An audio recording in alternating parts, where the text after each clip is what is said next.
இறைவனின் பள்ளியில் இணைந்திட வருவோம். இறைவன் அழைக்கின்றார், இனிதே அழைக்கின்றார். இறைவனின் பள்ளியில் இணைந்திட வருவோம். இறைவன் அழைக்கின்றார், இனிதே அழைக்கின்றார். தந்தை மகன் தூயாவின் பெயராலே ஆமென். நம் ஆண்டவராகிய இயேசு கிறிஸ்துவின் அருளும் கடவுளின் அன்பும் தூயாவின் தோழமையும் உங்கள் அனைவரோடும் இருப்பதாக. உம் ஆன்மாவோடும் இருப்பதாக. கல்வாரி பலியில் இணைந்து இறைவன் ஆசிரியை பெறவும். இறைவன் நமக்கு செய்த எல்லா விதமான நன்மைகளை நினைத்து பார்த்து இறைவனுக்கு நன்றி செலுத்தக்கூடியவர்களாக இந்த வாரம் முழுவதும் இறைவன் நம்மை தொடர்ந்து வழிநடத்த நமக்கு தேவையான அனைத்து அருளையும் ஆற்றலையும் நிறைவாக போலையே இத்திருப்பலியிலே சிறப்பாக ஜெபிப்போம். என்று தாய் திருச்சபையானது புனித பெரிய லியோ திருத்தந்தை மறை வல்லுநரை நினைவு கூறுகிறது. திருத்தூதர்களின் வழியாக திருச்சபையின் மேல் பல்வேறு விதமான அதிகாரத்தையும் பல்வேறு விதமான ஆற்றலையும் இறைவன் நமக்கு கொடுத்திருக்கிறார். அதன் வழியாக பாதாளத்தின் வாயில்கள் வெற்றி கொள்ளக்கூடிய அளவிற்கு நாம் ஒவ்வொருவரும் இறைவனுடைய பிள்ளையாக வளர்வதற்கு திருத்தந்தையர்கள் பல்வேறு வகைகளில் நமக்கு உதவி செய்திருக்கிறார்கள். அதில் சிறப்பாக புனித பெரிய லியோ மறை வல்லுநராக இருந்து பல்வேறு எழுத்துக்களின் வழியாக தன்னுடைய அமைதியின் வல்லமையின் வழியாக திருச்சபையை வழிநடத்திருக்கிறார். இதனாலே பெரிய லியோவின் வழியாக நாம் இறை ஆசிரியை பெற அவருடைய பரிந்துரையின் வழியாக நாம் கிறிஸ்தவ நம்பிக்கையின் அடிப்படையில் நாம் வாழ இத்திருப்பலியிலே சிறப்பாக ஜெபிப்போம். நாம் சிறு தவறுகள் குற்றங்கள் அனைத்திற்காகவும் மனம் வருந்தி இறைவனிடத்திலே மன்னிப்பை வேண்டுவோம்.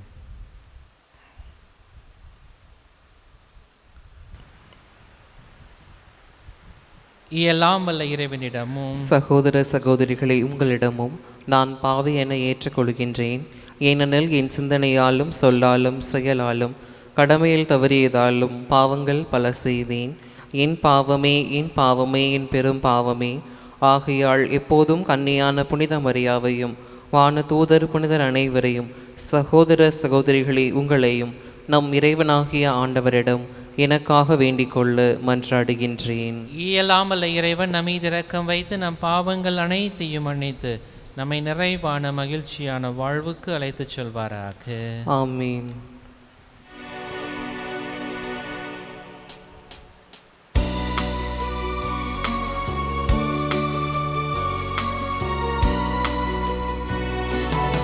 ஆண்டவரே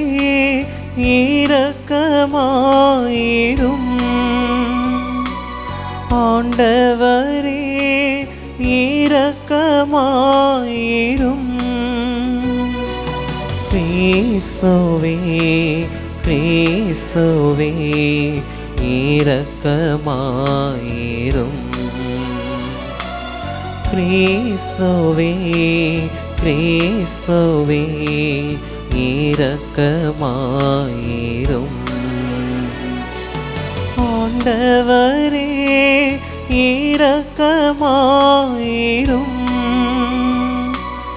ஆண்டவரே இரக்கமாயிரும். இரக்கமாயிரும்.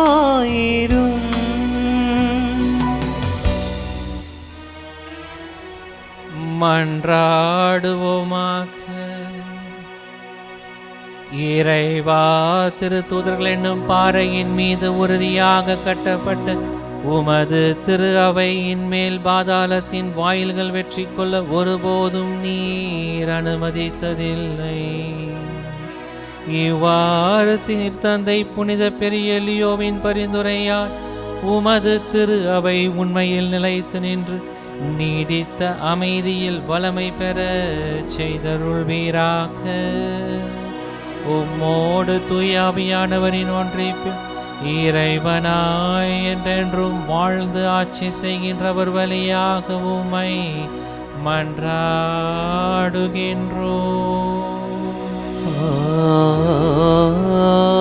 ஆமென். ஆண்டவரின் ஆவி உலகை நிரப்பியுள்ளது. சாலமோனின் ஞான நூலிலிருந்து முதல் வாசகம். அதிகாரம் 1, இறை வார்த்தைகள் 1 தொடங்கி 7 முடிய.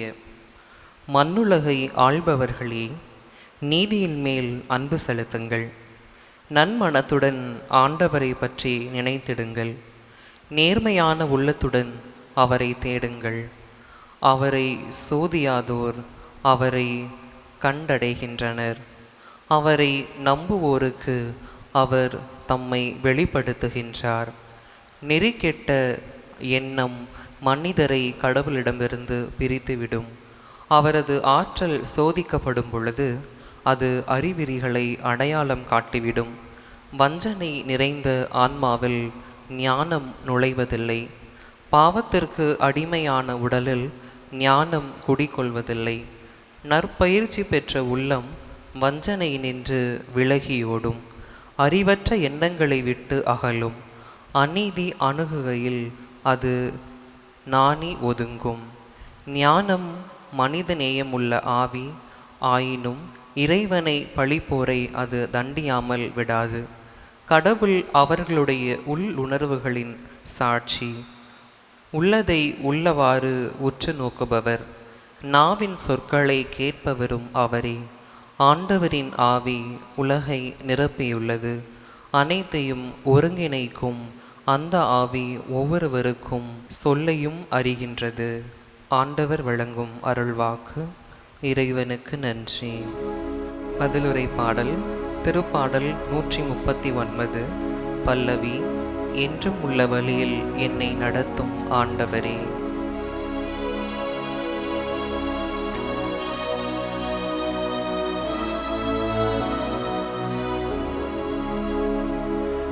என்றும் உள்ள வழியில் என்னை நடத்தும் ஆண்டவரே. என்றும் உள்ள வழியில் என்னை நடத்தும் ஆண்டவரே. ஆண்டவரே, நீர் என்னை ஆய்ந்து அறிந்திருக்கின்றீர். நான் அமர்வதையும் எழுவதையும் நீர் அறிந்திருக்கின்றீர். என் நினைவுகளை எல்லாம் தொலையில் இருந்தே உய்த்துணர்கின்றீர். நான் நடப்பதையும் படுப்பதையும் நீர் அறிந்துள்ளீர். என் வழிகள் எல்லாம் உமக்கு தெரிந்தவையே. என் வழிகள் எல்லாம் உமக்கு தெரிந்தவையே. என்றும் உள்ள வழியில் என்னை நடத்தும் ஆண்டவரே.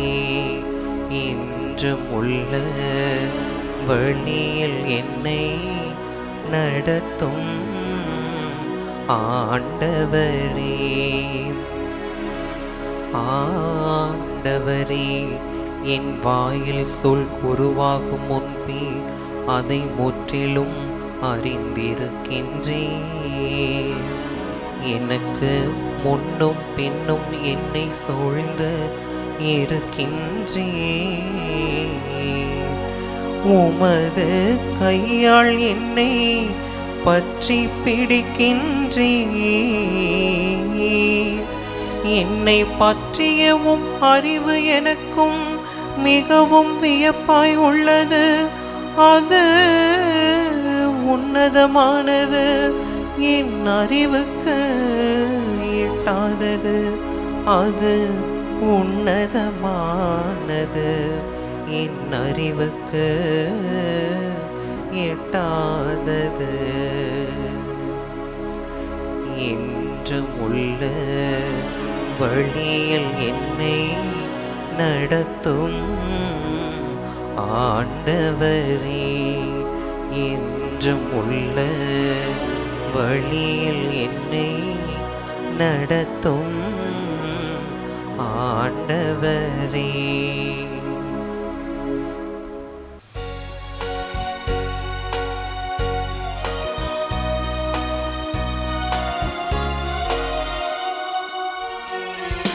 அல்லேலூயா அல்லேலூயா அல்லேலூயா அல்லேலூயா அல்லேலூயா அல்லேலூயா அல்லேலூயா அல்லேலூயா.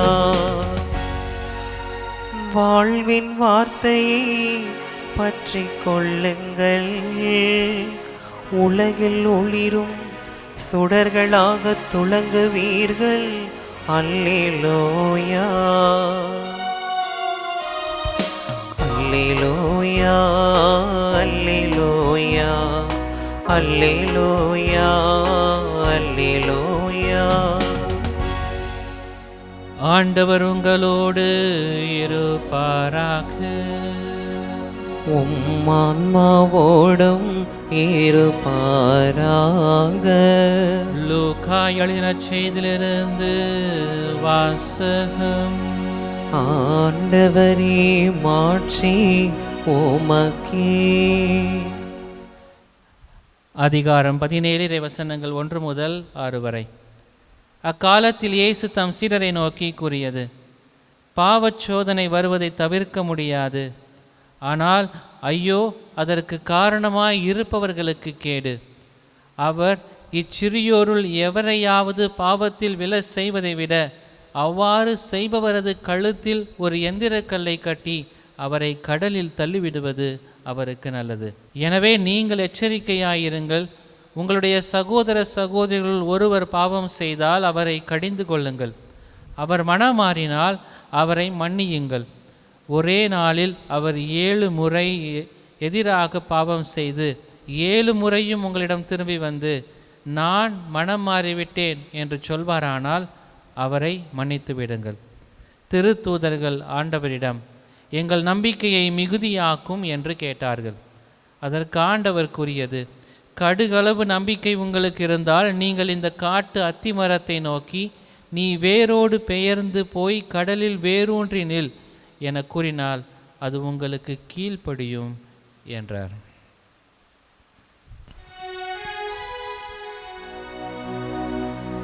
இது கிறிஸ்துவின் நற்செய்தி.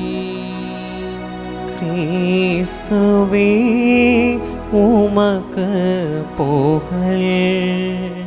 கிறிஸ்துவுக்குள் எனக்கு மிகவும் பிரியமான அன்பு சகோதர சகோதரிகளே, இன்று தாய் திருச்சபையானது திருத்தந்தையான பெரிய லியோ என்று சொல்லப்படக்கூடிய திருத்தந்தையாகவும் மறை வல்லுநராகவும் திருச்சபையால் போற்றப்படக்கூடிய நபரை நாம் இன்று கொண்டாடுகின்றோம்.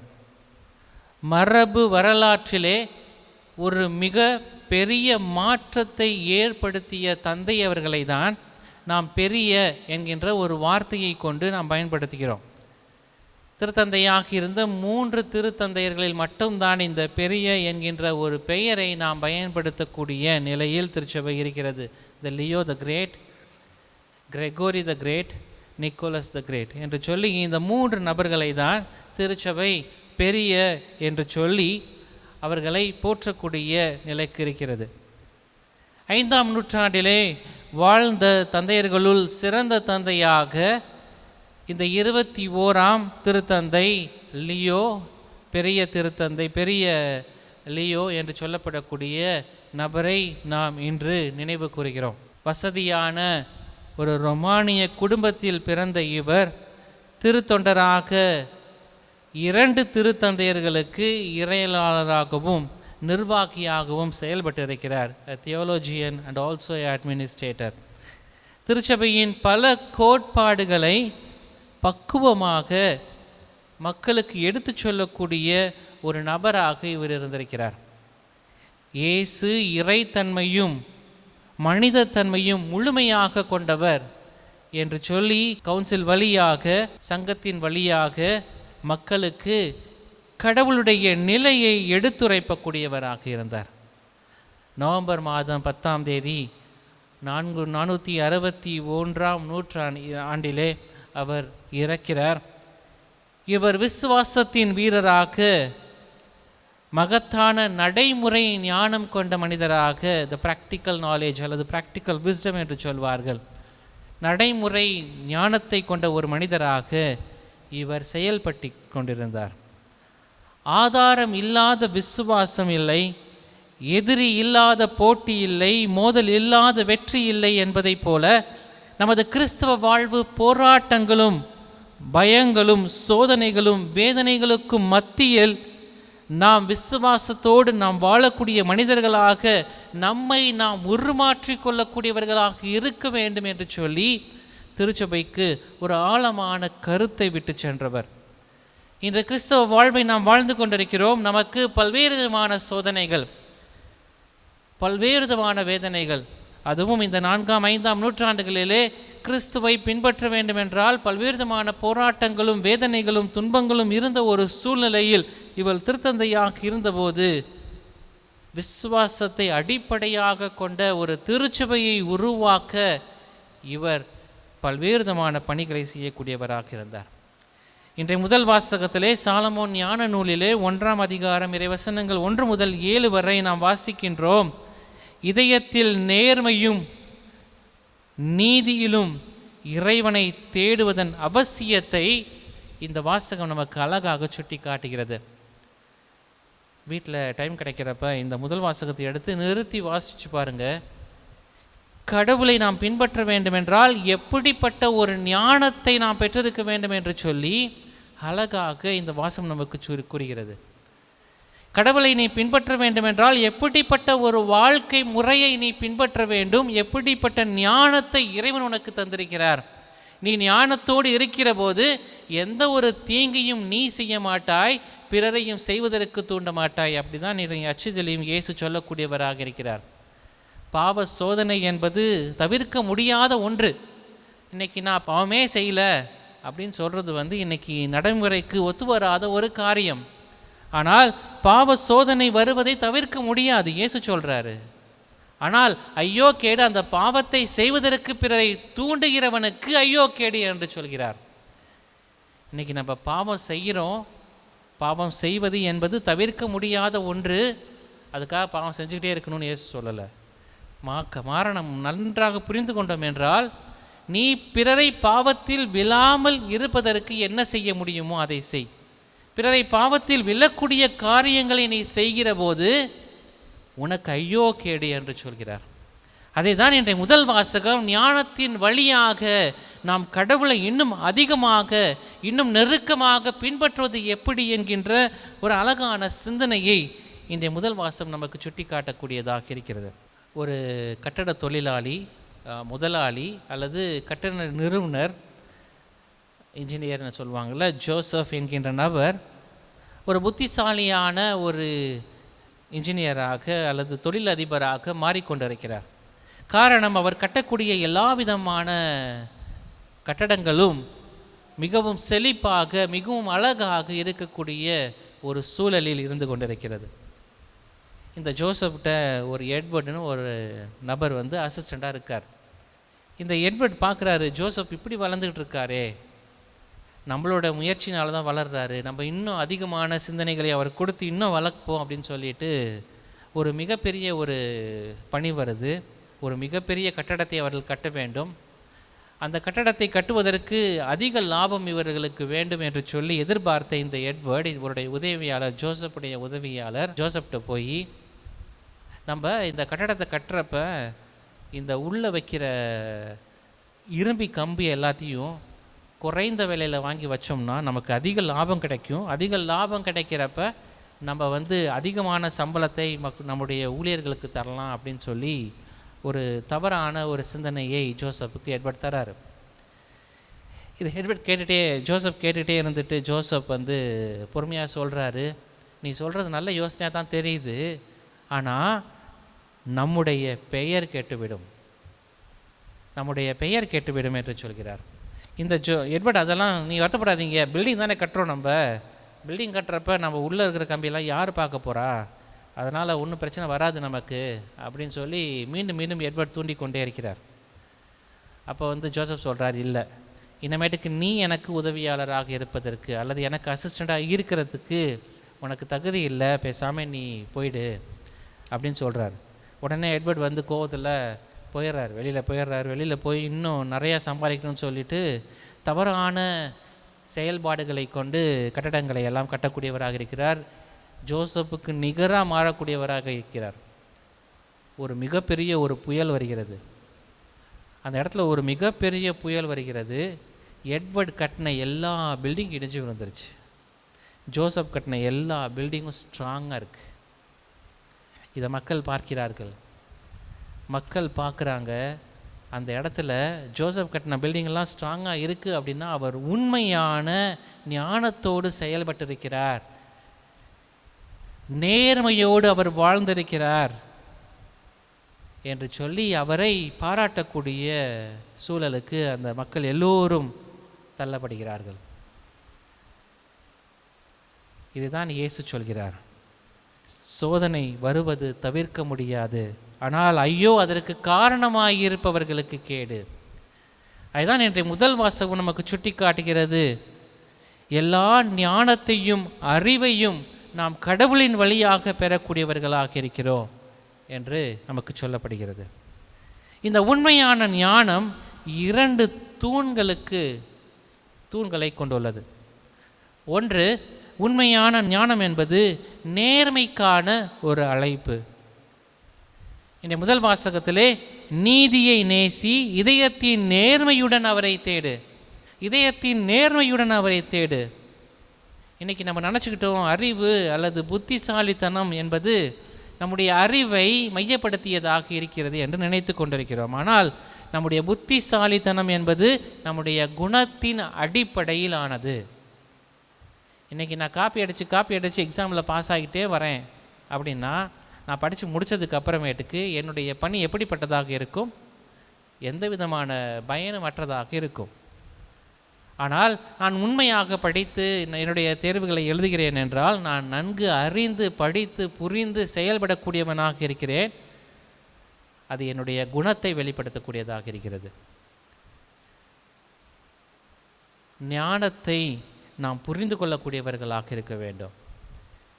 ஞானம் அப்படின்றது ஏதோ நமக்கு கடவுள் கொடுத்திருக்கிறார். அந்த ஞானத்தை நாம் நன்றாக பயன்படுத்தக்கூடியவர்களாக இருக்க வேண்டும். இதுதான் என் நட்சத்திரை மீண்டும் இயேசு சொல்கிறார், பாவ சோதனை வருவதை தவிர்க்க முடியாது, அதற்கு காரணமாயிருப்பவர்களுக்கு கேடு. பாவ சோதனை வருகிறது என்றால் நான் ஞானத்தின் வழியாக நேர்மையோடு செயல்படக்கூடியவர்களாக இருக்க வேண்டும்.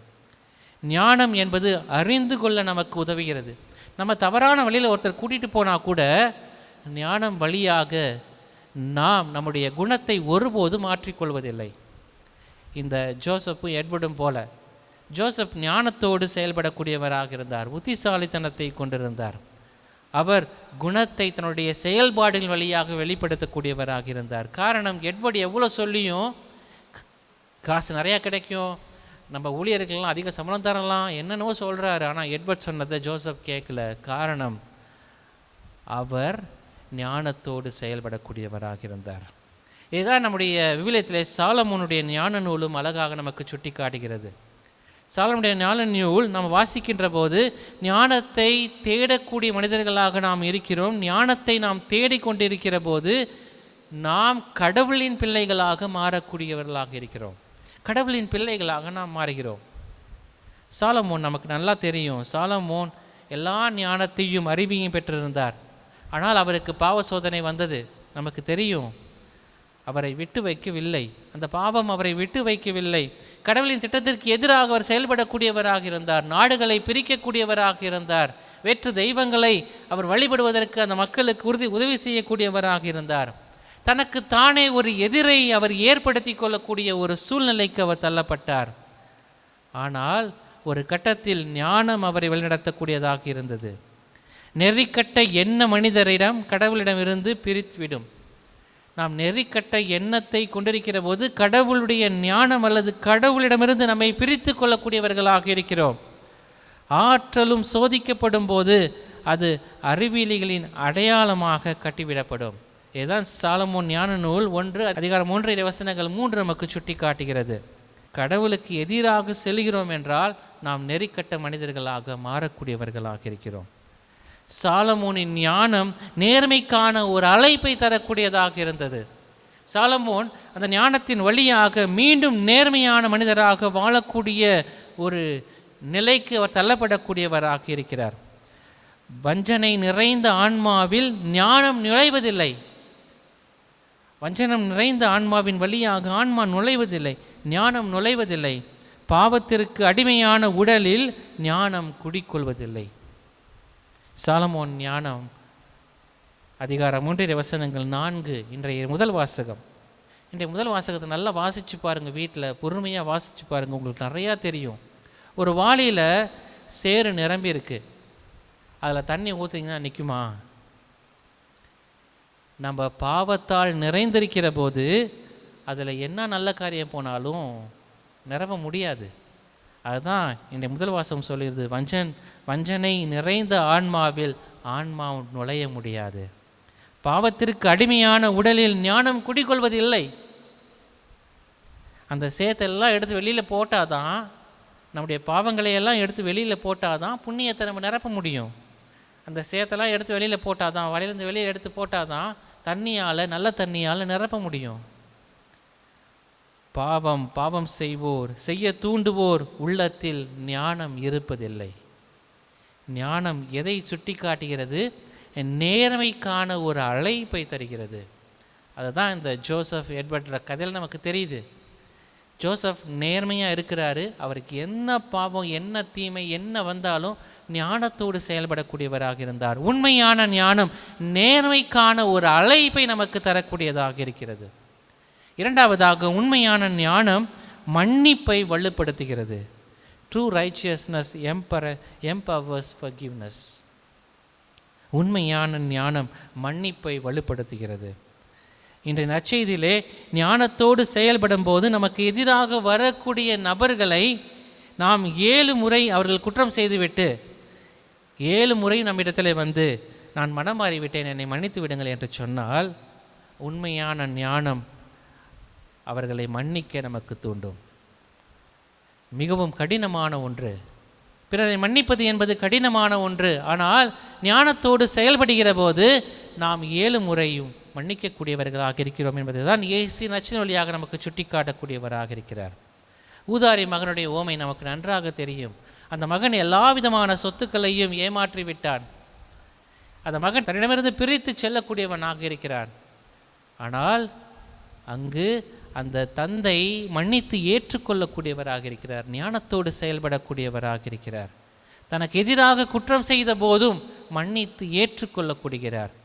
ஞானம் மனக்கசப்பை வேரோடு பிடுங்கி எறியக்கூடியதாக இருக்கிறது. அதுதான் உண்மையான ஞானம், மன்னிப்பை வலுப்படுத்துகிறது. ஒரு பங்குசாமியார்ட்ட பேசிகிட்டு இருக்கிறப்ப அந்த பங்கில் நடந்த ஒரு நிகழ்வை அவர் என்னோடு பகிர்ந்து கொண்டிருந்தார். அந்த பங்கில் ஒரு தந்தை மகன், அவங்களுடைய அம்மா இறந்து போயிட்டாங்க. இந்த தந்தையும் மகனும் சேர்ந்து ஒரு மிகப்பெரிய தொழில் செய்து கொண்டிருக்கிறார்கள்.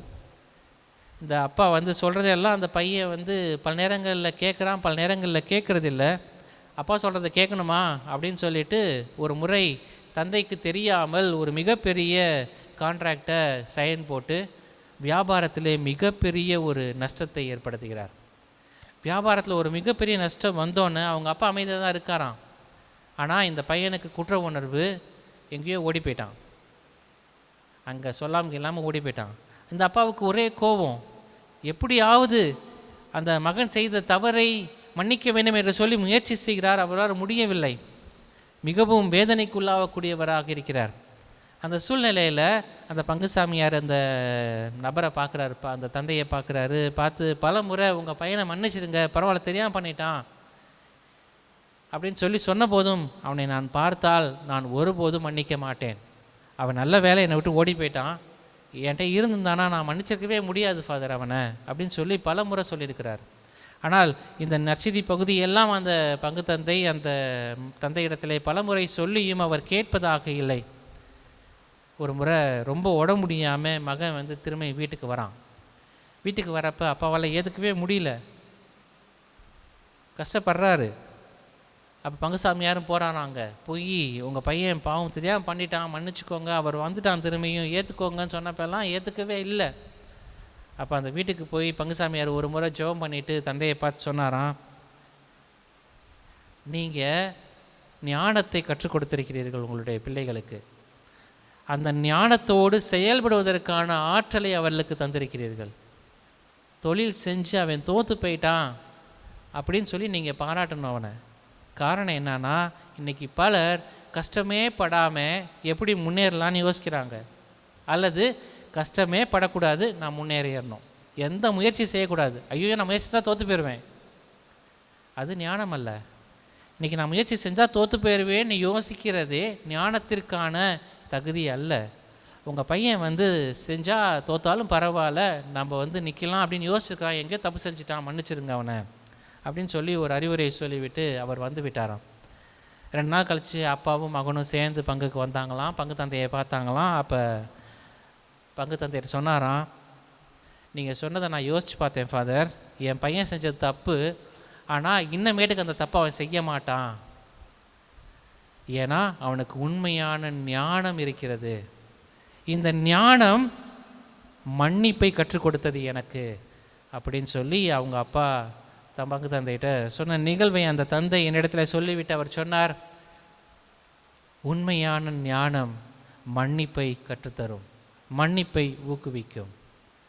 இன்றைக்கி நம்ம எத்தனை பேரை மன்னிக்க ரெடியாக இருக்கோம்? காரணம் என்னன்னா, இன்றைக்கி நம்ம ரீசன் பண்ணுறோம், அவங்க பண்ண தப்பு தப்பு தப்பு, அவ்வளோதான் நம்ம பார்க்குறோம்.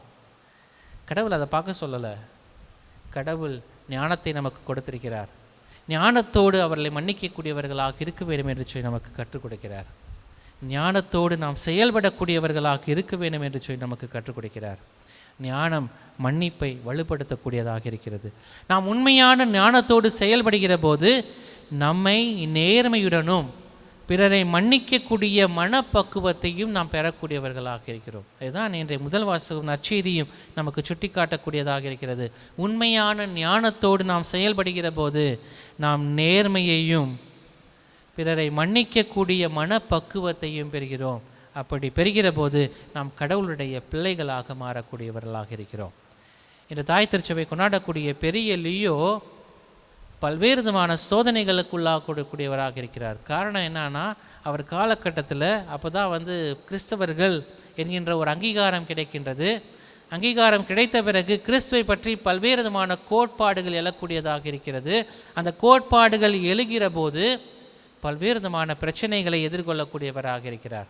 ஆனால் அவர் தன்னுடைய ஒரு கடிதத்திலே அழகாக சுட்டி காட்டுகிறார், ஞானம் நம்மை வழிநடத்தக்கூடியதாக இருக்கும், ஞானம் கடவுளிடத்திலே நம்மை அழைத்து செல்லக்கூடியதாக இருக்கும் என்று சொல்கிறார். உண்மையான ஞானம் எப்போதும் நம்மை கடவுளோடு இணைக்கக்கூடியதாக இருக்கும், கடவுளோடு இணைந்து செல்வதற்கு நமக்கு உதவி செய்யும், கடவுளோடு தொடர்ந்து பயணிப்பதற்கு நம்மை வழிநடத்தும் என்கிற நம்பிக்கையோடு உண்மையான ஞானத்தோடு செயல்படக்கூடிய மனிதர்களாக அந்த உண்மையான ஞானத்திற்கான வரத்தை வேண்டி இத்திருப்பலியிலே சிறப்பாக ஜெபிப்போம். இறைவன் நம் ஒவ்வொருவரையும் நிறைவாக ஆசீர்வதித்து வழிநடத்துவாராக. ஆமென்.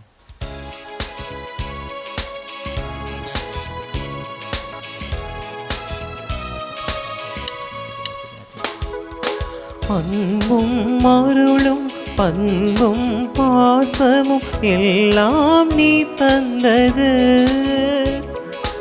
அன்பும் அருளும் பண்பும் பாசமும் எல்லாம் நீ தந்தது. வாழ்வும் வளமும் வளர்ச்சியும் தளர்ச்சியும், வாழ்வும் வளமும் வளர்ச்சியும் தளர்ச்சியும் மகிழ்வுடன் நீ தந்தது. எல்லாம் கொணர்ந்தோம், திருவடி வைத்தோம், ஏற்றிடுவாய் இறைவா, பலியாய் மாற்றிடுவாய் தலைவா.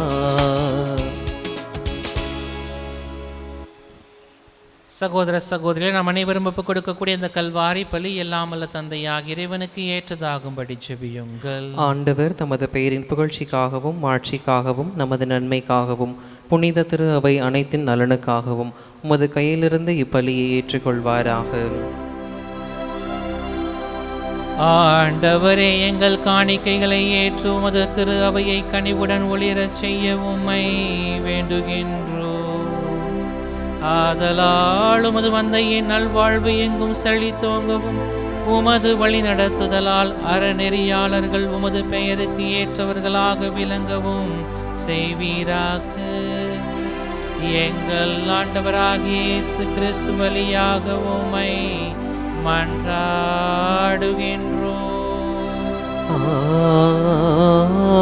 ஆமென். ஆண்டவர் உங்களோடு இருப்பாராக. உம்மான்மாவோடும் இருப்பாராக. மகிழ்வுறும் இதயங்களை ஆண்டவரிடம் எழுப்புங்கள். ஆண்டவரிடம் எழுப்பியுள்ளோம். நம் இறைவனாகிய ஆண்டவருக்கு நன்றி பண்பாடி மகிழ்வோம். அது தகுதியும் நீதியும் ஆனதே. ஆண்டவரே, தூயவரான தந்தையே, என்றும் உள்ள எல்லாம் வல்ல இறைவா, எங்கள் ஆண்டவராகிய கிறிஸ்து வழியாக எந்நாளும் எவ்விடத்திலும் நாங்கள் உமக்கு நன்றி செலுத்துவது மெய்யாகவே தகுதியும் நீதியும் ஆகும். எங்கள் கடமையும் மீட்புக்குரிய செயலுமாகும். ஏனெனில் புனித பெரிய லியோவினுடைய விழாவில் உமது திரு அவை மகிழ்ந்திருக்கச் செய்கின்றீர். அவருடைய இறை பற்றுமிக்க வாழ்க்கை நெறியின் எடுத்துக்காட்டால் அதற்கு வலுவூட்டுகின்றீர். அவருடைய படிப்பினைகளால் பயிற்றுவிக்கப்பட்ட நாங்கள் அவருடைய மன்றாட்டால் நாங்கள் அனைவரும் பாதுகாக்கப்பட்டு வருகின்றோம்.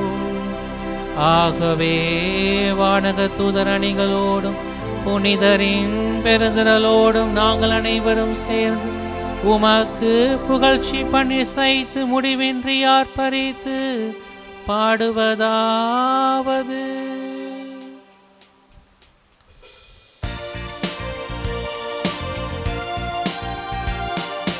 தூயவர் தூயவர் தூயவர் வான்படைகளின் கடவுளாம் ஆண்டவர். விண்ணகமும் மன்னகமும் உமது மாட்சியால் நிறைந்துள்ளன. உன்னதங்களிலே ஓசானா, உன்னதங்களிலே ஓசானா. ஆண்டவர் பெயரால் வருகிறவர் ஆசி பெற்றவர்.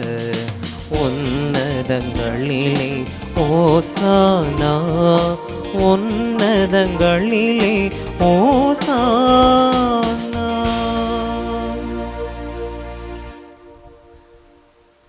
ஆண்டவரே, நீர் மெய்யாகவே தூயவர், தூய்மை அனைத்திற்கும் ஊற்று. ஆகவே உம்முடைய தூய ஆவியை பொழிந்து காணிக்கைகளை தூய்மைப்படுத்த வேண்டும் என உம்மை தாழ்மையுடன் வேண்டுகின்றோம். இவ்வாறு எங்கள் ஆண்டவர் இயேசு கிறிஸ்துவின் உடலும் இரத்தமுமாக எங்களுக்கு இவை மாறுவனவாக. அவர் பாடுபட உளம் கனிந்து தம்மை கையளித்த போது அப்பத்தை எடுத்து நன்றி செலுத்தி அதை பெற்று தம் சீடர்களுக்கு அளித்து அவர் கூறியதாவது: அனைவரும் இதிலிருந்து பெற்று உண்ணுங்கள், ஏனெனில் இது உங்களுக்காக கையளிக்கப்படும் என் உடல்.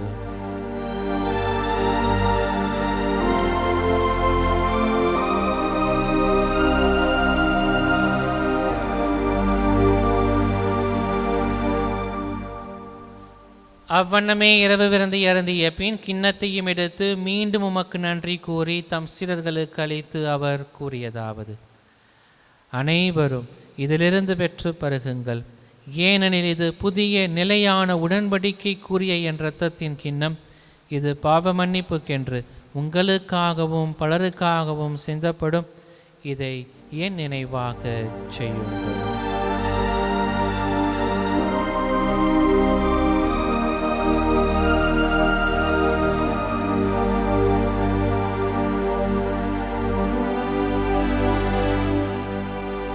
நம்பிக்கையின் மறைபொருள்.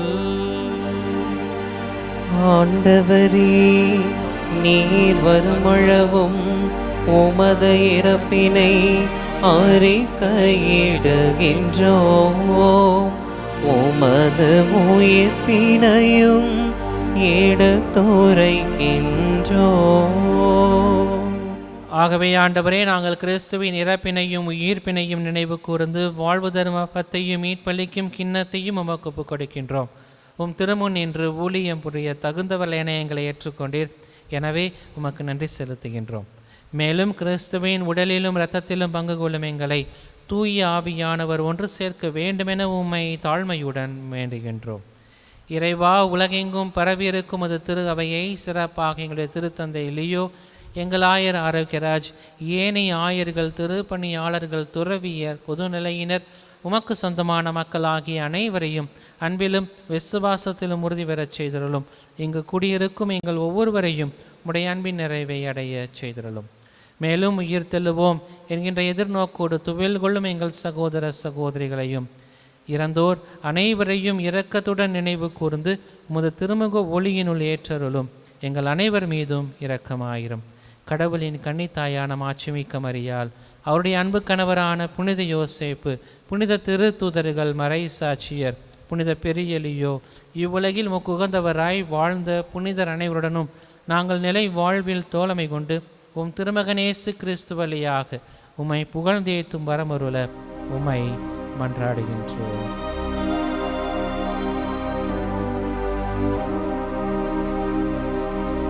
இவர் வழியாக இவரோடு இவரில் எல்லாம் வல்ல இறைவனாகிய தந்தையே,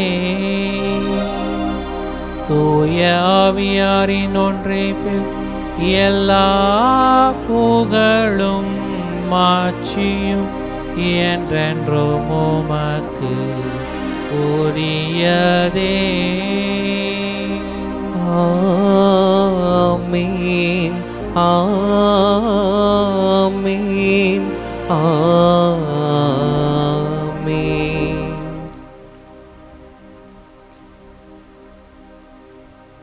மீட்பரின் கட்டளையால் கற்பிக்கப்பட்டு இறை படிப்பினையால் பயிற்சி பெற்ற நாம் அனைவரும் துணைந்து பாடி ஜெபிப்போம். விண்ணுலகில் இருக்கின்ற எங்கள் தந்தையே, உமது பெயர் தூயது என போற்ற பெருக, உமது ஆட்சி வருக, உமது திருவுளம் விண்ணுலகில் நிறைவேறுவது போல மண்ணுலகிலும் நிறைவேறுக. எங்கள் அன்றாட உணவை இன்று எங்களுக்கு தாரும். எங்களுக்கு எதிராக குற்றம் செய்வோரை நாங்கள் மன்னிப்பது போல எங்கள் குற்றங்களை மன்னியும்.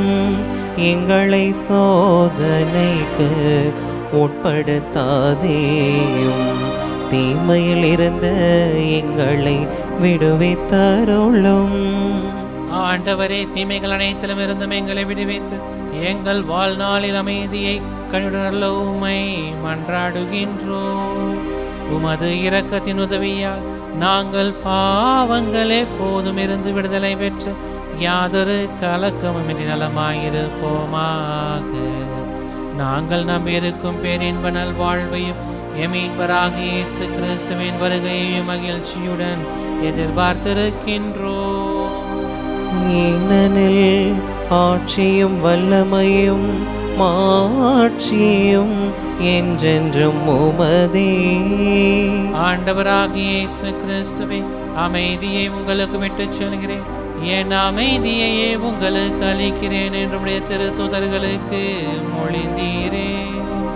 எங்கள் பாவங்கள், குற்றங்கள், குறைகள், பலவீனங்களை எல்லாம் பாராமல் உம்முடைய திருச்சபையின் எளிய நம்பிக்கையை கண்ணோக்கி எங்கள் உள்ளங்களுக்கு, குடும்பங்களுக்கு அமைதியையும் ஒற்றுமையும் மகிழ்ச்சியும் அளித்தருள திருவுளம் கொள்வீராக.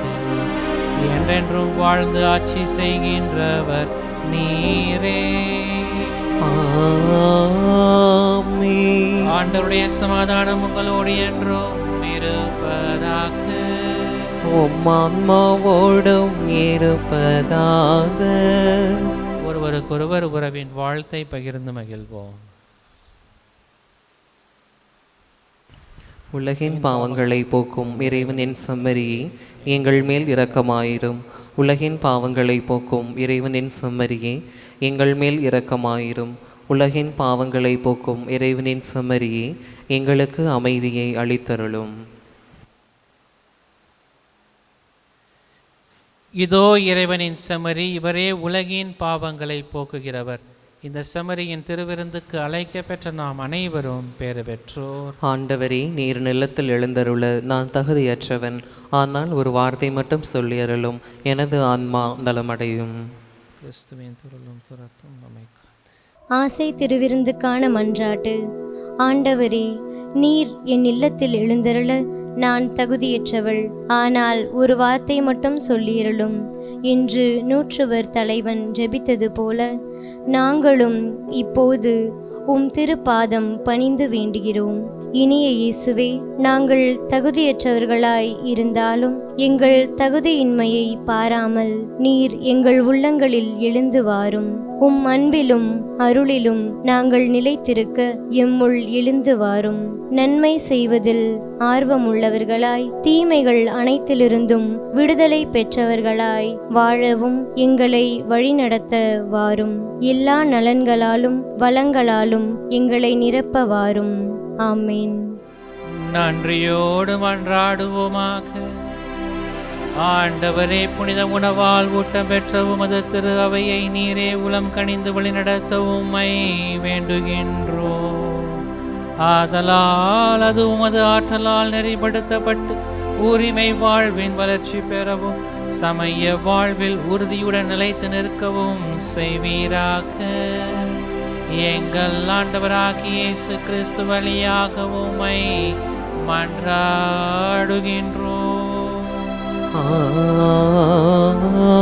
ஆமென். ஆண்டவர் உங்களோடு இருப்பாராக. உம் ஆன்மாவோடும் இருப்பாராக. எல்லாம் வல்ல இறைவன் தந்தை, மகன், தூய ஆவி நம் அனைவரையும் நிறைவாக ஆசீர்வதித்து வழிநடத்துவாராக. ஆமென். இறைவனின் அன்பை உணர்ந்தவர்களாக சென்று வாழுவோம். திருப்பலி நிறைவுற்றது. இறைவனுக்கு நன்றி.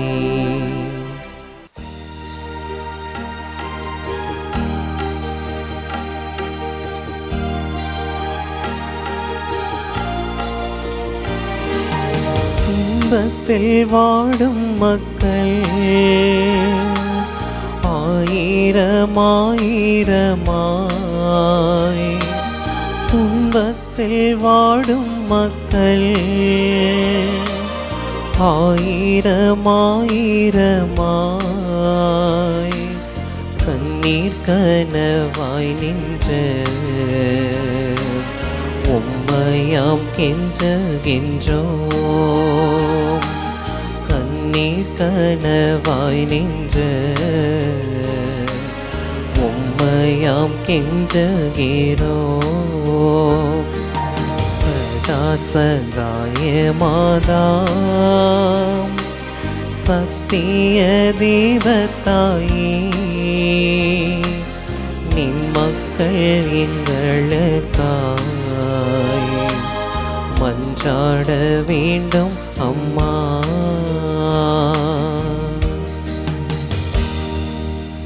தந்தை, மகன், தூய ஆவியின் பெயராலே ஆமென்.